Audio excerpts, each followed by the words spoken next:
I am Tejaswini Badiger from Computer Science Engineering Department, and today I am going to present you my project, that is brain tumor detection. The main objective of this project is to create a machine learning model that can accurately classify brain tumors based on MRI images given. So the specific goals include: use a trained deep learning model, that is convolutional neural network, to classify MRI images into different tumor categories such as glioma, meningioma, pituitary and no tumor, to assist and also to assist medical professionals in diagnosing brain tumors, to also deliver a user-friendly web interface using Streamlit, where users can upload MRI images, visualize the images and receive the output and receive predictions on the type of tumor present, thus making it easier for users to understand and interpret the result provided by the model. Now coming to our project, first it's better to mount the drive. So means to coming to our project, it's always better that we mount the drive so that whenever we want to open this notebook, then we can easily get it. Now coming to the data set, we can download the data set directly from Kaggle by executing these line of codes, that is by installing the Kaggle library and making a directory in the color. After executing this cell, we can now directly download the data set by giving the path of the data set. Here the data set used is brain tumor MRI data set from Kaggle.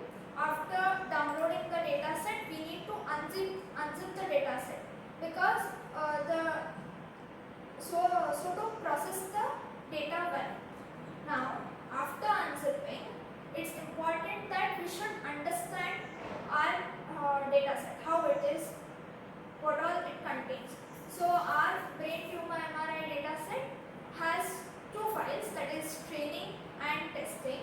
In training there are 4 categories: glioma, meningioma, no tumor and pituitary. Same goes with the testing data set.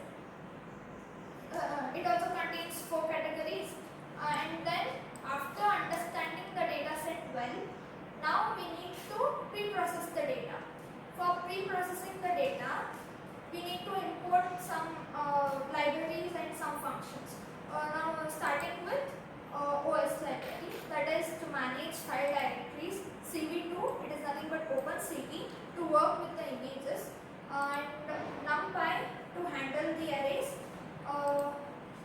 matplotlib for to plot visualizations, and TensorFlow, that is 2 categorical function to prepare the data for deep learning by encoding the labels. Then coming to pre-processing, we'll start with setting the paths to training and testing data set directories, that is we have given here the paths. Then assigning the categories variable with the list of classes available in that data set. So then set image size for resizing, that is image height and image width I have taken as 128 and 128. Now function to load and pre-process the images. So I have defined a function wherein it takes in it initializes 2 lists for images and labels, and it also takes arguments as the directory of the data set, then categories and image height and image width, that is image size. Now this for loop iterates over the category list, and for each category it constructs the full path to that category's folder. Now next, if the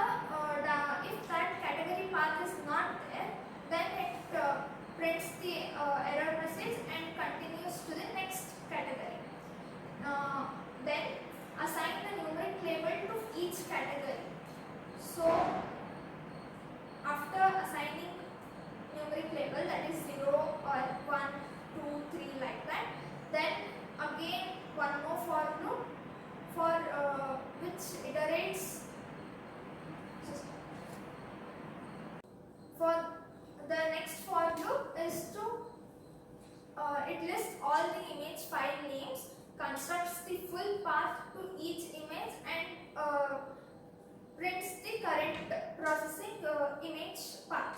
Next, the CV2, from CV2 we have function called AIML, which reads the path and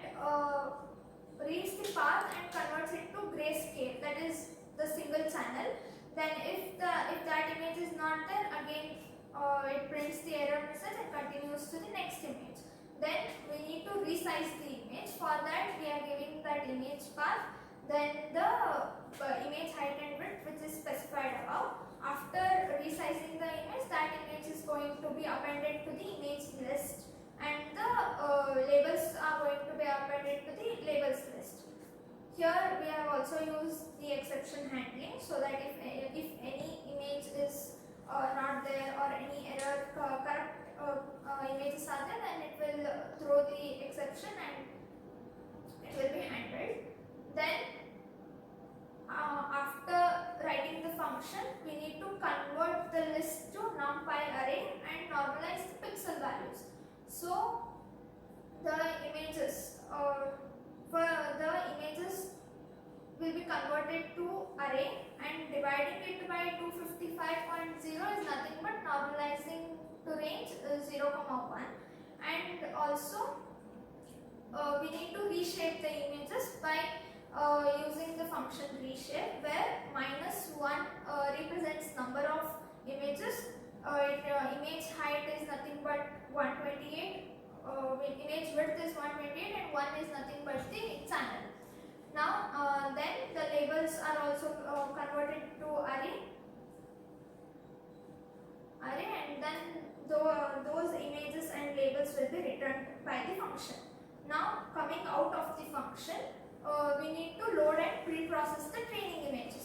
So using load images, what we have written, function what we have written, will pass in the training data set, the categories and image height and image width to this function, and it will return the training images and labels which will be pre-processed. Same goes with the test images.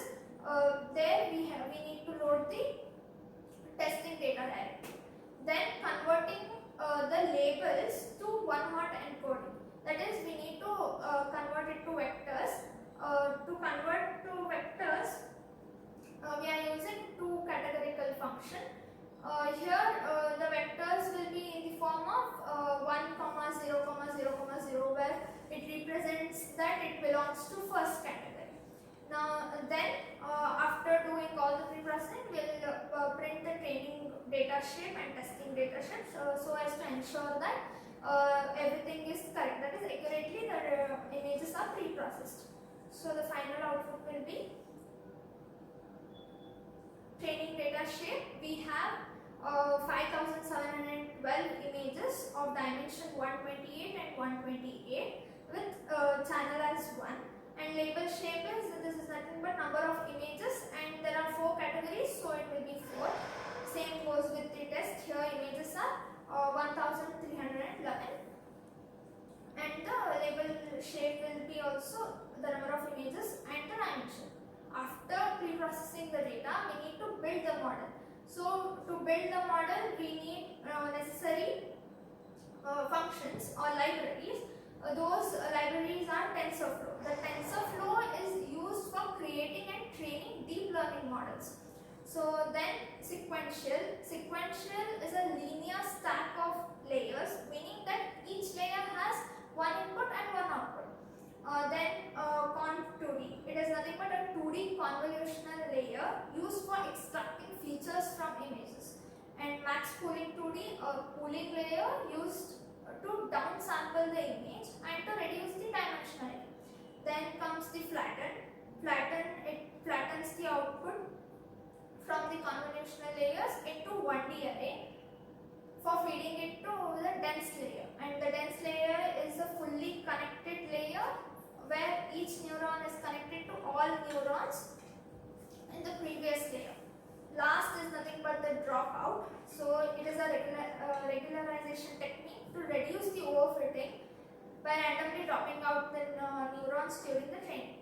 So coming to the code, as mentioned above, we'll import those libraries and functions.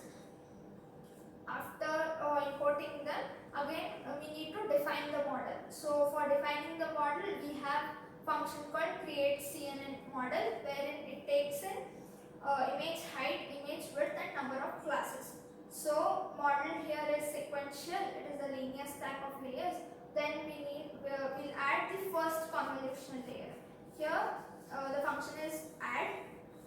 So on 2D 32, 3 by 3, it is nothing but there are 32 filters of size 3 by 3, and the function then the activation function used here is relu, which replaces the negative value to zeros. Then the input shape is image height and image width, and one is nothing but the channel. So the next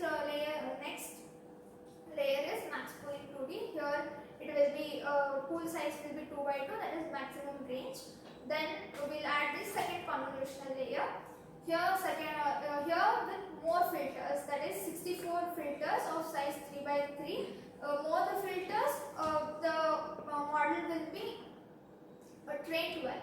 So again we'll add the max pooling 2D, same with size of 2 by 2.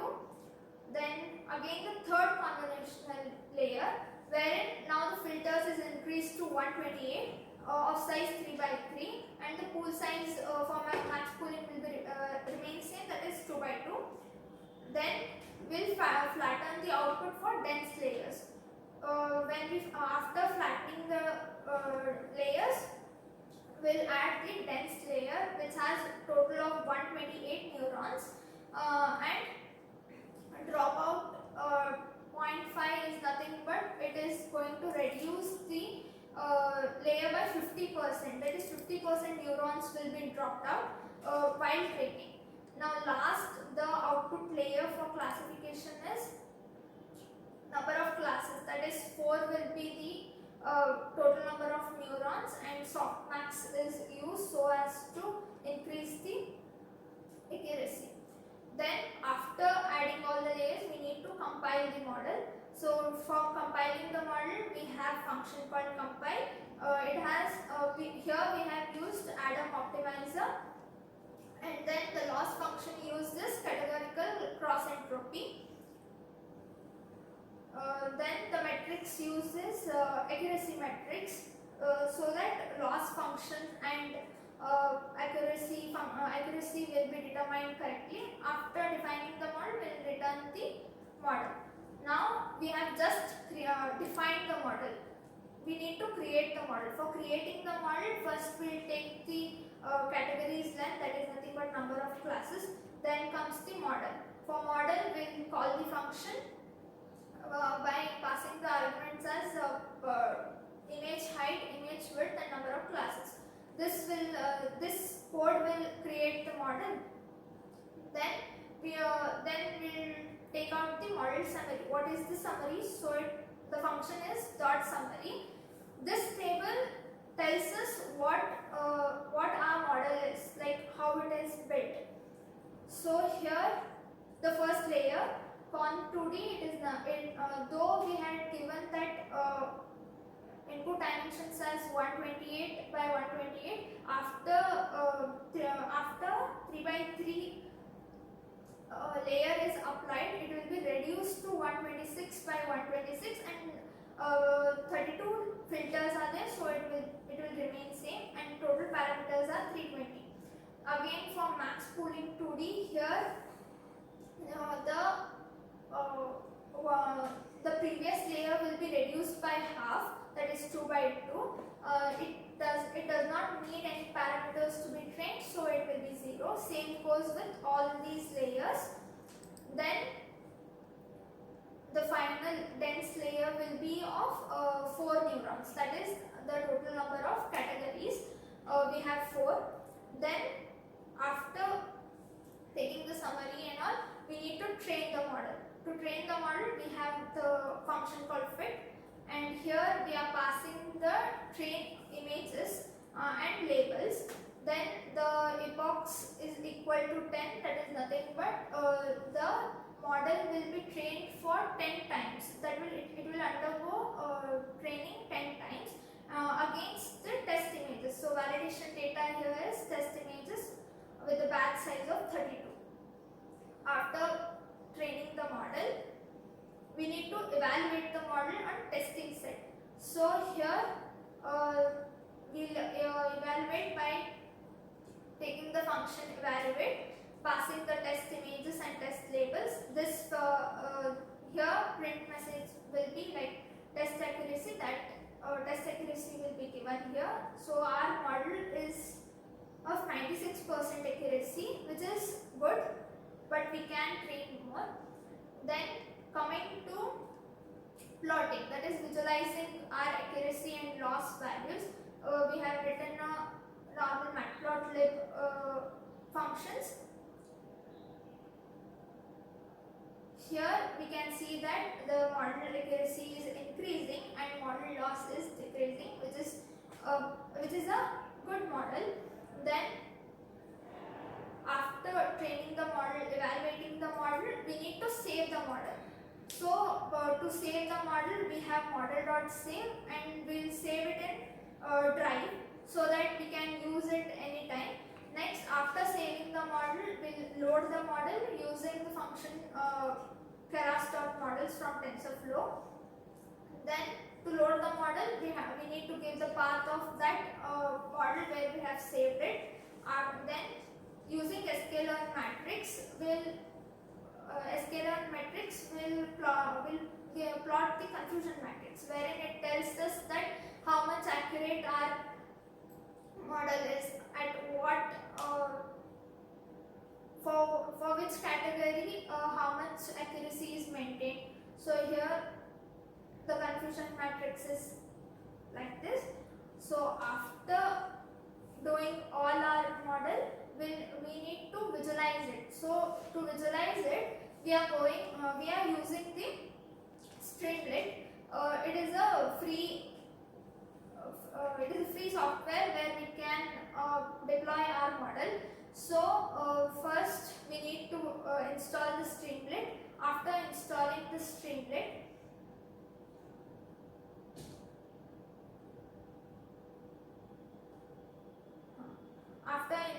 the Streamlit, we are going to write a Streamlit code in Python. So here we have imported the necessary libraries, that is Streamlit, TensorFlow, Keras model, CV2, NumPy, so on. Then we need to load the model. So same model will be loaded here. If model is not found, then error will be handled, that is exception will be handled. Then st.title brain tumor detection, it is nothing but the title that is going to be given. Then we need to upload the image and it will be pre-processed. After pre-processing, it will match the predicted class and categories and it will give the output. So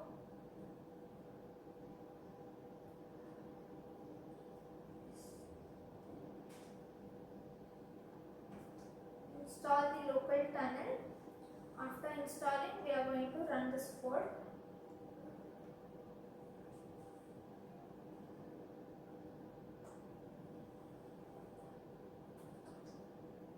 This is the URL for our model. So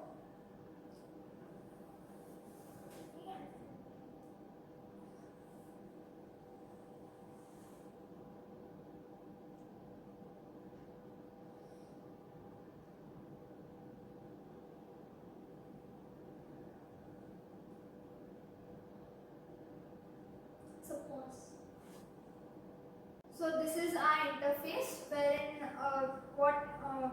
we are going to browse the files.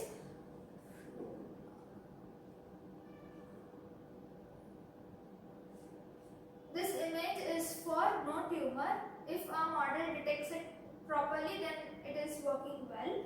So the uploaded image is this and the predicted class is no tumor. So our model is accurate in some places, so fine. Again, if we want to add another image, we can add. So it will process, and then the uploaded image is this. This is actually meningioma. It is predicting correct, so our model is working well. This was about the brain tumor detection project. It can be applied in many. It can be used in many medical. It can be used in many medical diagnosis for early detection, so that it will be helpful for medical professionals as well as for the patients. It can be developed further by including 3D images or videos and so on. Thank you.